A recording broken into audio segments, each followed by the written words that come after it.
Hey everyone, welcome back to another episode of Campus Conversations, the Shawnee Community College podcast. I am the Executive Director of Public Information and Marketing, Kevin Huntsberger, joined this week by SCC President, Dr. Tim Taylor. Dr. Taylor, welcome back to the podcast. Thank you, sir. It's been a pleasure being part of this, and I actually love doing this. Yeah, it is a lot of fun and getting information out. And this week, I feel like we're giving out a lot of information, specifically for if you're a parent or guardian of a high school student. If you're a high school student thinking about college, this is really going to be an educational podcast. Absolutely. I mean, we've been doing a lot of, lately we've been doing these dual credit nights at the different high schools. And, you know, this is the time of year where there's lots of activities and parents can't make it always, and students can't make it. They're playing games and getting ready for tests and finals and things like that. And so I thought that'd be a good idea for you and I to have a conversation about it, where parents that couldn't have made those dual credit nights have an opportunity to at least hear what I had to say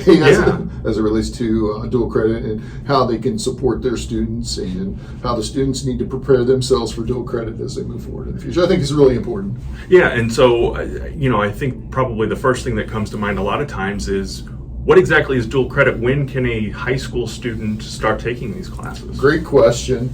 And that's one of the things that we need to really kind of make sure that people understand is the dual credit is enabled by a law in Illinois called the Dual Credit Quality Act. And the Dual Credit Quality Act, I mean, the very first paragraph of it really talks about some purposes of dual credit and what that is.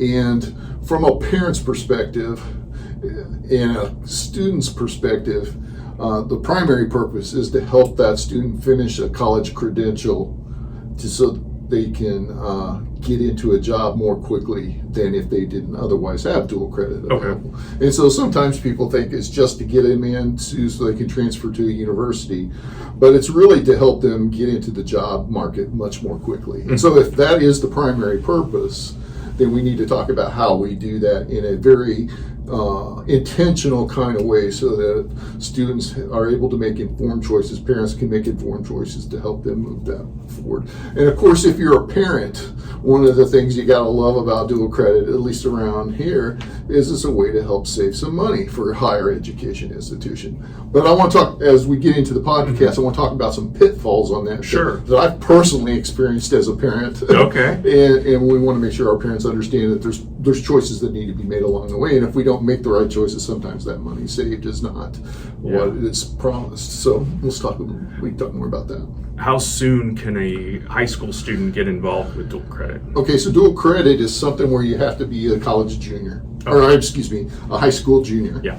And that's kind of the law. I mean, that's the way it's been changed, and so you have to be a junior standing. So, but the good news is once you complete your sophomore year and you graduate, in that moment that you finish your sophomore year, you become a junior. So as a sophomore, you can take dual credit courses as you're preparing for your junior year. So that's one of the things that's important. There's also a kind of a confusion, and because politicians are involved in creating laws and you get higher education institutions together, we tend to make things a lot more complicated than they necessarily seem to be.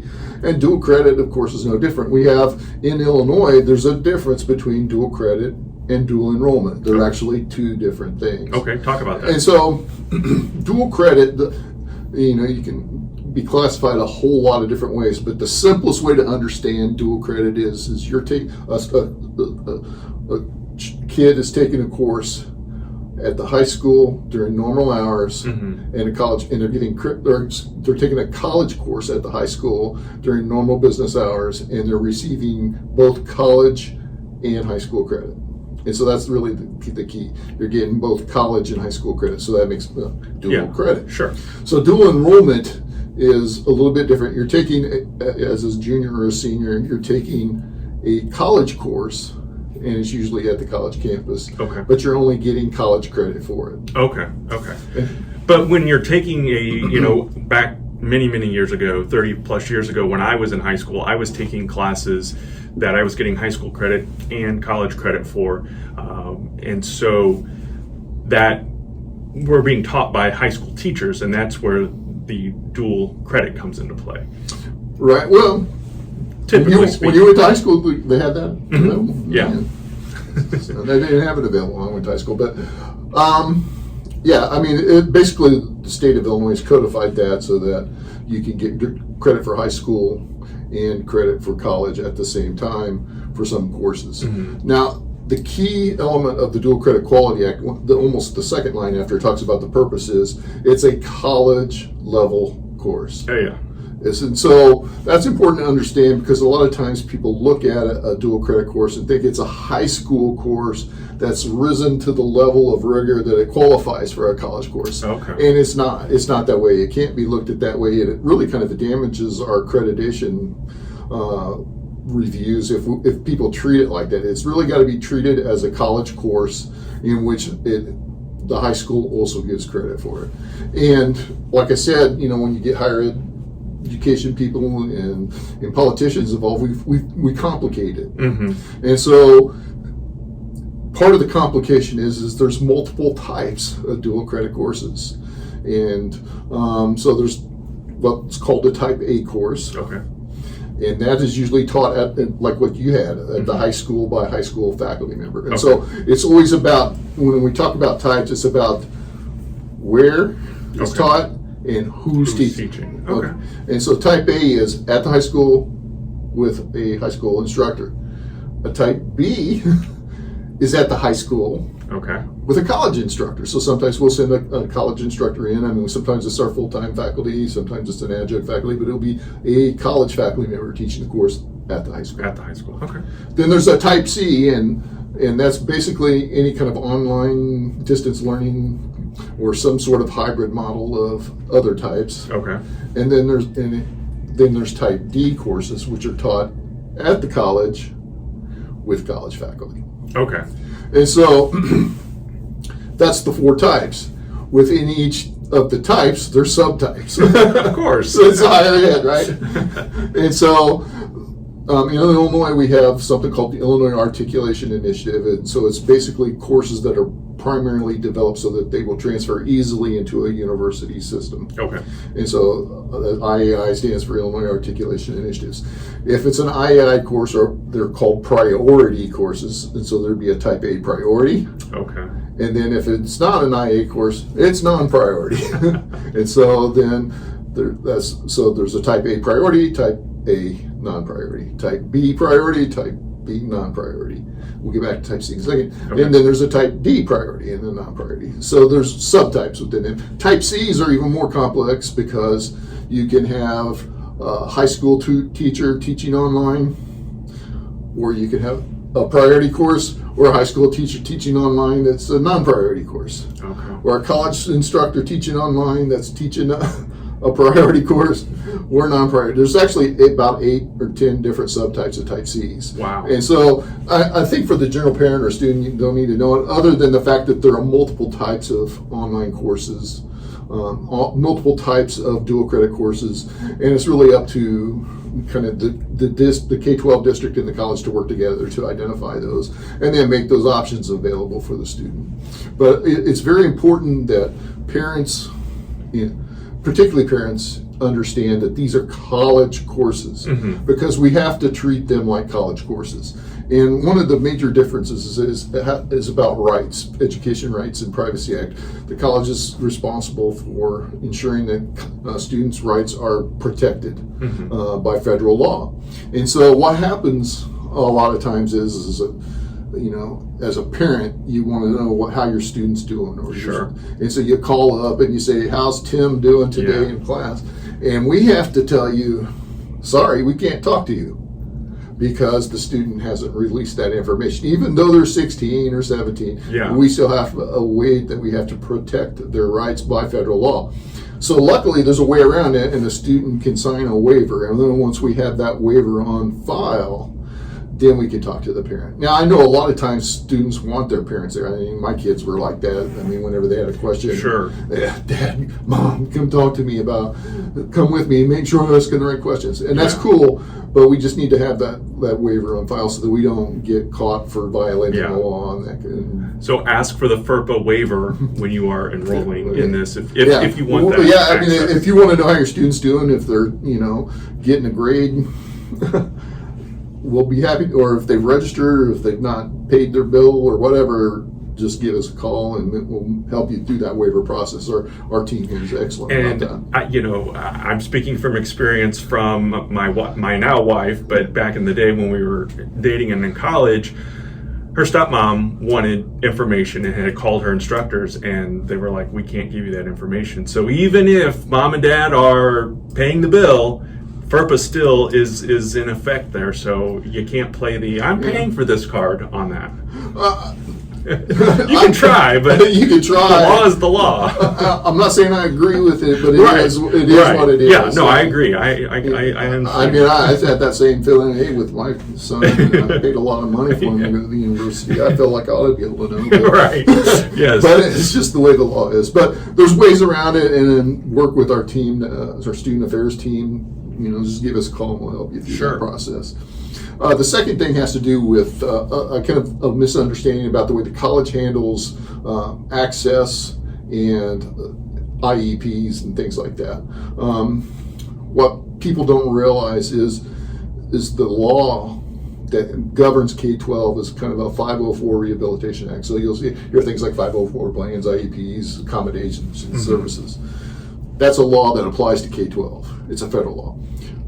The college is under the ADA requirements. And so those requirements are not consistent with the 504 requirements. And so if a student has an accommodation that's needed or an IEP or something like that, they have to coordinate that. They have to contact us. We can provide probably a majority of the services and most of the accommodations needed, but we have to know that. Right. It doesn't automatically transfer from the K-12 system to the college. And so sometimes, parents get all mad. Well, we got this IEP and at the high school. Why aren't my student getting this at the college?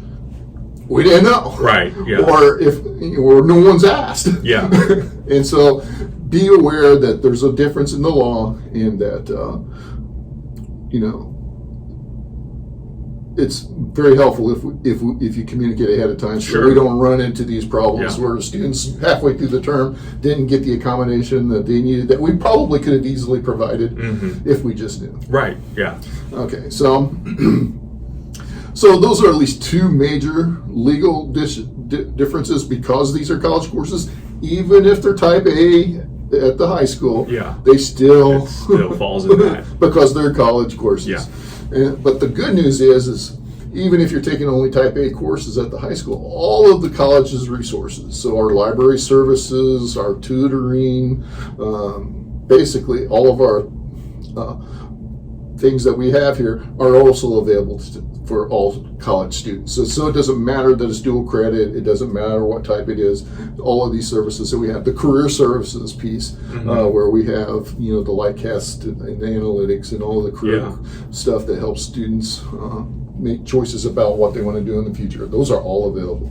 And to the parents as well. So please know that you can take advantage of all of the college's services as part of once you become a college student as a dual credit or dual enrollment or regular. One thing you had said earlier was, it's an advantage to get to the workforce faster, perhaps, potentially.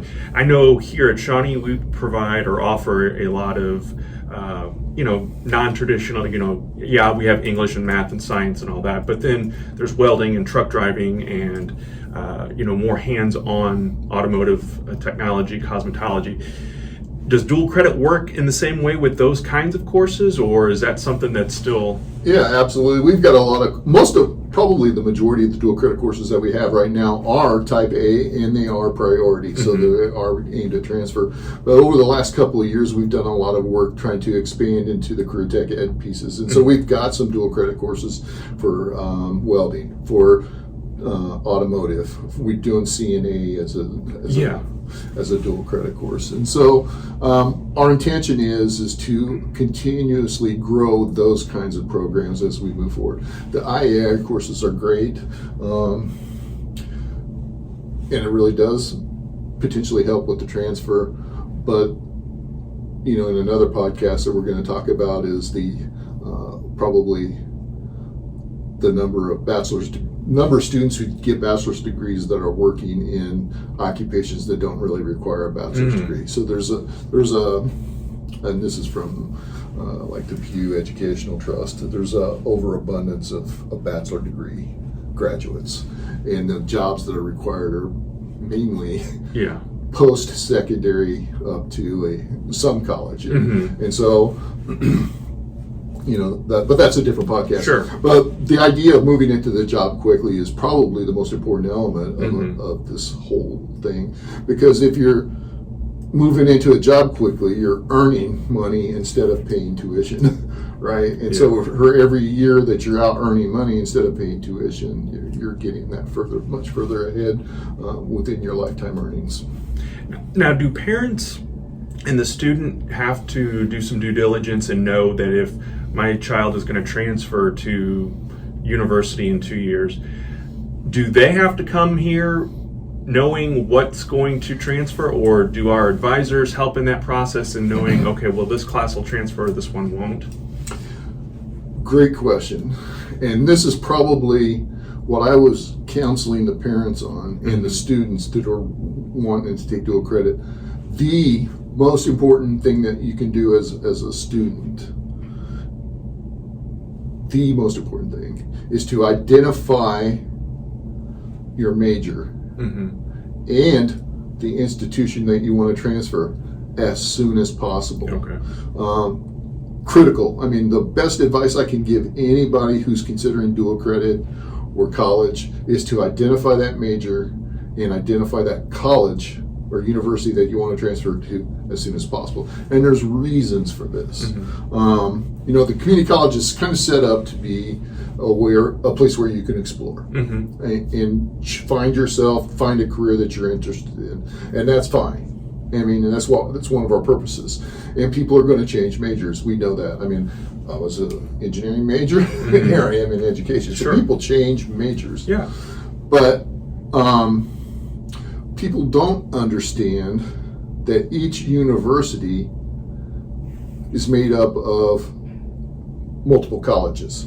So, for example, Southern, our partner right up the road, I think they have 8 or 9 colleges, College of Engineering, College of Business, College of Letters and Science, College of Education, and so on. So if you look at like the College of Business, and you look within the College of Business, I believe there's 9 or 10 majors there. So there's economics, and there's management, and there's a business administration, and there's accounting, and there's human resources, and so on. Within all of those majors, if you were to look at the first 2 years and stack them side by side, you would see, guess what? They're not all the same courses. Yeah. And so courses that are required in one major may not be required in another major. And so, or they're required in a different sequence. I gotcha. And so, for example, this is why this is important. My son was an engineering major to start with at Michigan State. Took 3 levels of calculus. When he got and transferred, they said, well, we really need to take this discrete math. Oh, no. Because we don't require calculus for this major. Right. And my son is like, really? Yeah. And we had to take the course. Yeah. Because it was required. But it was out of sequence. Okay.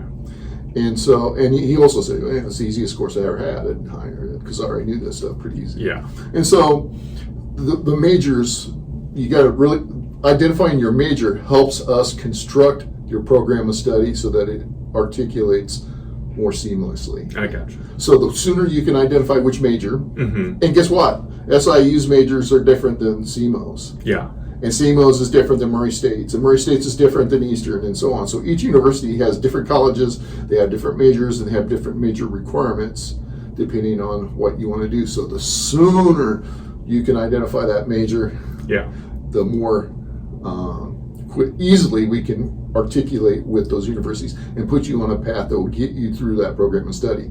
Now, does it matter because of Illinois, this being part of an Illinois state act, is it easier to transfer from here to an Illinois university versus a SEMO or a Murray State, or does geography play a role in any of that? I guess the answer is yes or no. It really depends on the university. Now, the intention is with the IAI stuff is that all of those IAI courses transfer to the university. Okay. Right? And as now it's major requirements. It just used to be you had to transfer. But still what happens, and this is kind of one of the other things that you got to be aware of, is sometimes you'll transfer something in like macroeconomics and it's not needed for that major. So that becomes a kind of, they'll treat it as a elective. Yeah. And so they will bring you in as a junior standing if you complete an associate of science or associate of arts degree because the law says so. Oh, gotcha. But if the major requires something that you didn't take, even if it was, some sort of history course, then you got to go back and take that course. And this is what I ran into as a parent. Cody had to take this discrete math course. Yeah. And it wasn't part of his what he should have been taking as a junior or a senior. Oh, okay. And so it became a prerequisite for some of those courses. And so he had to take that course before he could take that junior course, even though it was available for him. Right. And so because he had to take this course first, he got pushed back a semester. And that's where you talked about earlier, in some cases you're saving money, but not in all cases. And that's what happened. Because of that, he got a semester behind. And he was, I'm a SIU graduate myself, so I'm calling out SIU in this, but, and so he got the legacy scholarship, which saved him $4,000, but that extra semester cost me $8,000 of him going to SIU. And so and if we would have kind of known that ahead of time, I would have had him take discrete math at Logan or here or something before he went to SIU. So I think as a parent, as a student, really be cognizant of the fact of what majors you want to be, what university you want, so that we can ensure that your program of study is as streamlined as possible. Because you do not want to get to a university and find out later that you got to take a course or two, and then that throws you back a semester. So that's why it's very important for you to kind of work with our team to help find it out. Now, what I've been also telling the parents is we've got articulation agreements with lots of different colleges and universities. Some of them are private, some of them are up north. But if we don't have something in place, our team will reach out and make contact and find out what that program of study looks like. So as a student and as a parent, the quicker you can help us identify that major in that institution, the better off that you are. What about on the flip side of that? And if you don't know and you're unsure, then that's where our career just keep going. Okay, so don't not do it. There are other options and opportunities here to get those answers, questions answered. Right. So you get into the career services. We can help you identify different universities. We've got all of those resources available, which is good. And one of the reasons dual credit's a positive for you is so you can come and use those services to figure that out. And, at the end of the day, it's not the end of the world if you change a major and if you got a couple classes, but you got to know that going in ahead of time. So your expectations aren't out of whack or out of line with what we're trying to accomplish. So that's one of the things I think that's important. And it gets kind of confusing because, the state of Illinois talks about the Illinois Articulation Initiative, IAI, and an AA and an AS supposed to be the first 2 years of a undergraduate bachelor's degree education. And it kind of is, but each university and each major within the university is different. And the other thing people don't realize about universities is there's generic advisors, which are general program advisors, and then there's major advisors. And so once you complete a certain amount of credits, then they pass you to a major advisor, and that major advisor kind of helps you navigate those particular majors. And oftentimes, and I'm not calling any universities out, but oftentimes those two don't coordinate well. Gotcha. And so we want to make sure you're talking to the right people, because if you talk to a generic advisor and then the major advisor comes in and tells you something different, then you could already be down a path of where you spent time. where you didn't need to spend time. One of the things that I think is important to understand is some of the dual credit courses that we offer won't transfer. Mm-hmm. And so we've provided a list to all the parents at the high schools that we visited this semester, and with on them are lists of courses that we're planning to provide to students in the fall and spring of next year. But if you look at some of those courses, some of them are IAI courses, and so those will transfer, but some of them are non-IAI courses. And some of them are CTE courses. And so if you look at that list of courses that we're providing for dual credit, like CNA, it's not really a transfer course. Yeah. It's meant for a workplace certificate. So if you look at those courses, there may be a number of those courses that look like dual credit courses and really are dual credit courses, but they're not transferable dual credit courses. And so again, higher education being difficult, but it's not readily apparent, if you're a student or a parent, that all these courses that are listed won't necessarily transfer. So let's have that conversation so you know ahead of time when you select them what's going to transfer and what doesn't. Yeah.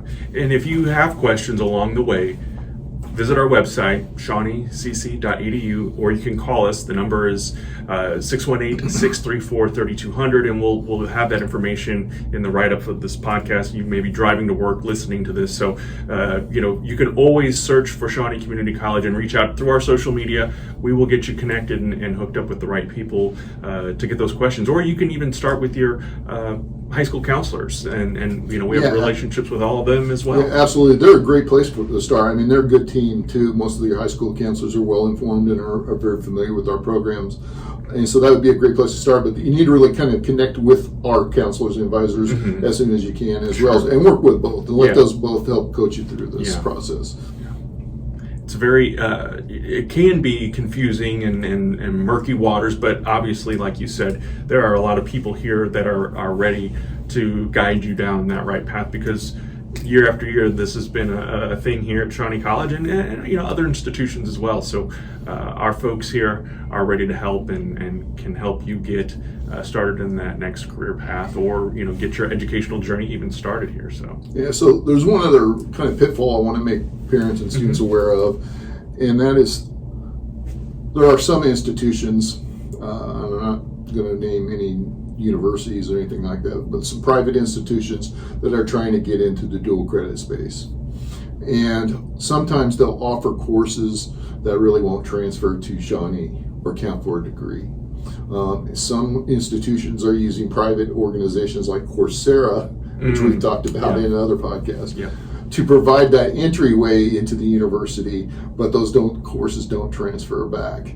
And so if you're taking dual credit courses from some other organization that's not sponsored by Shawnee College, make sure you check with us just so you know how that's going to transfer in, because it may not transfer into us. And then I don't want to be held, people are going to get mad at us because we didn't transfer it in. Right. It's not college level, or they didn't meet the requirements for the course or whatever it is. Always do your homework, literally and figuratively, when it comes to those kinds of things. And again, if something doesn't seem right or you have questions about it, you're not 100% clear.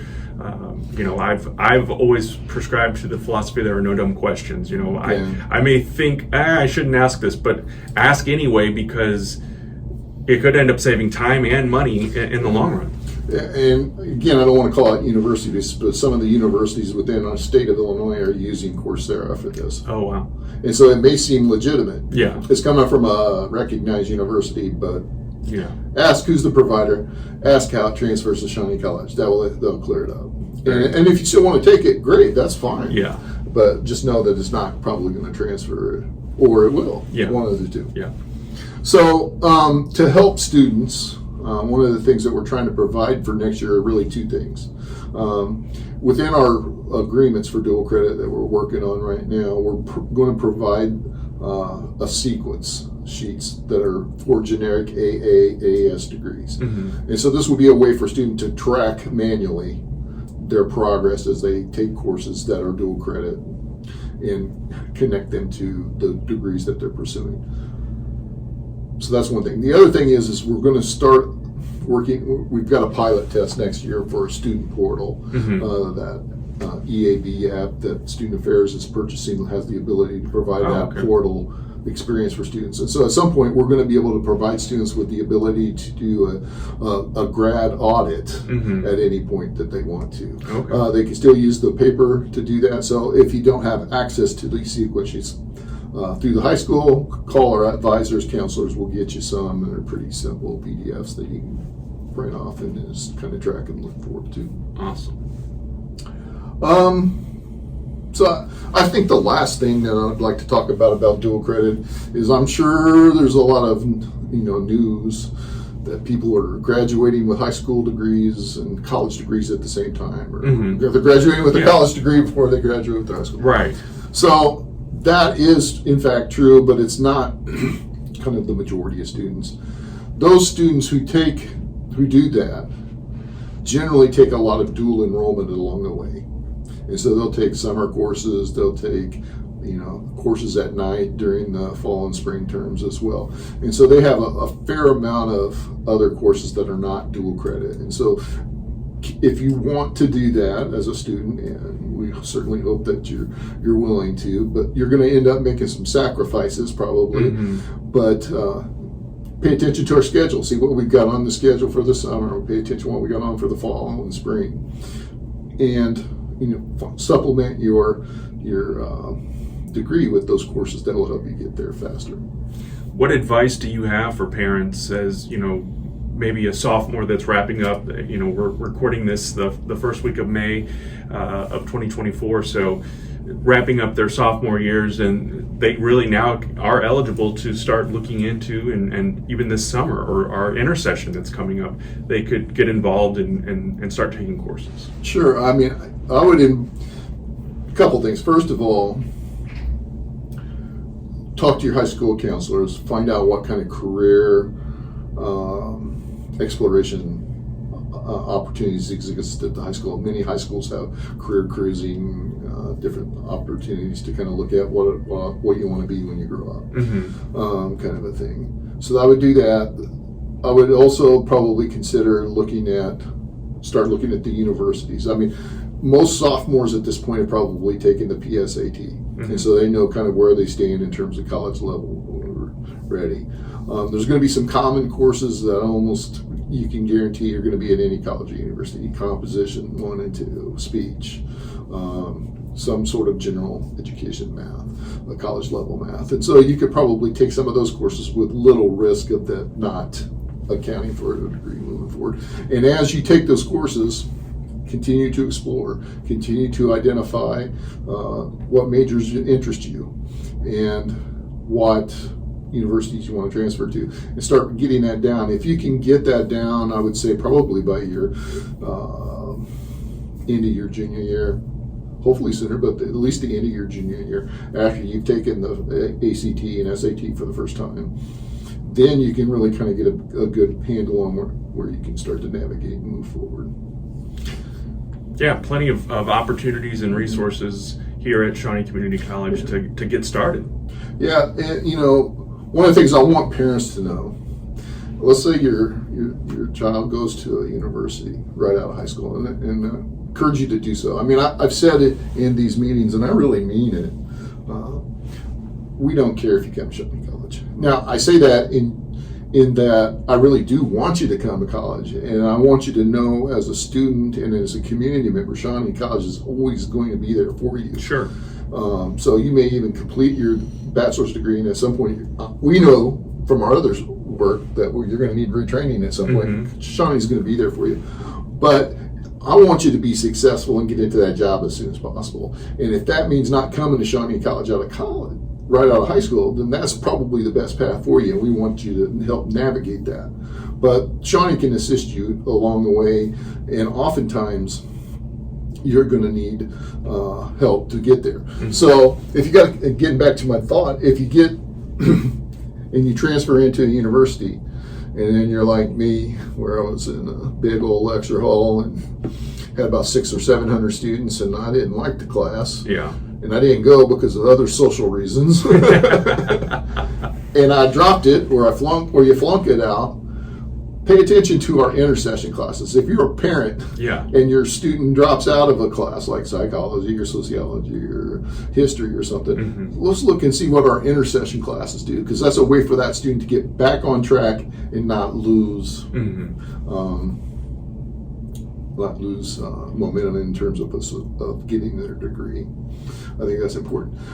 One other thing that I think is also important is, and I kind of dropped the ball a little bit when I was talking about a pitfall, but one of the things that happens to students who maybe have an Associate of Arts or Associate Science degree, or maybe something less, like they're transferred in 20 or 30 credits, is they'll get to a university and they'll get into a major, and they've got a certain amount of courses that they have to make up. So let's say they've got just the General Ed IAI certificate, which is a 40 to 44 credit certificate. So they get there, and that means they got to take about 16, 20 credits to get their junior standing. But some of the courses that they take, there's only like 2 or 3 courses available. So you got 2 courses that maybe the fall that you need, and then maybe 3 or 4 in the spring. But 2 courses isn't enough to qualify for financial aid. Oh. And so then these transfer majors talk to you about, well, maybe you should declare for this major.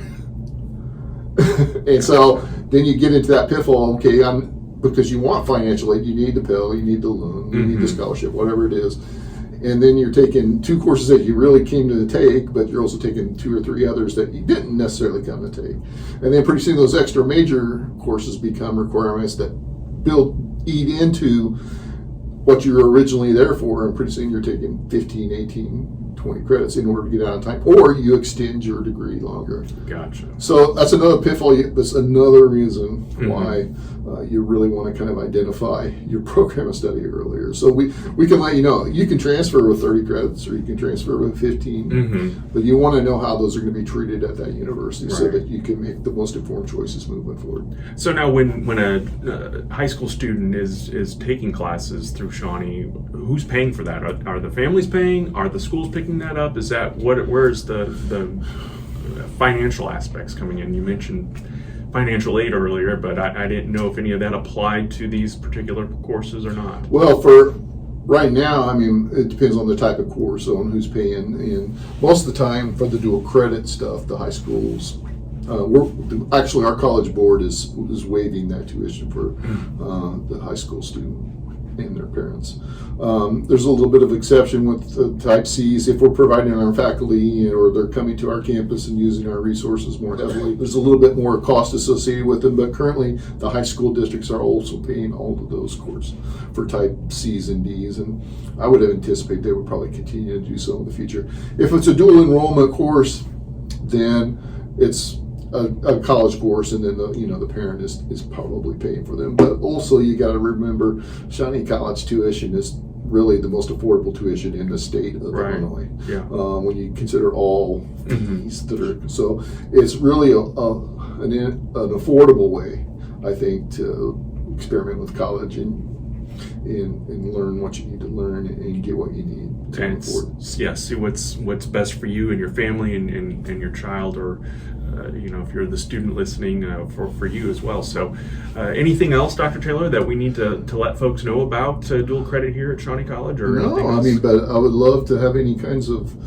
questions, route them to us, and we'll get back to you on those. So. Absolutely. Any questions about dual credit or dual enrollment or anything else going on at Shawnee Community College? Want to know our courses or anything else that may be on your mind that you want to have answered here on the podcast or sooner? Let us know through our social media. You can also go to shawneecc.edu or email podcasts@shawneecc.edu. Thank you for listening and or watching, and have a great week. Awesome. Take care, all.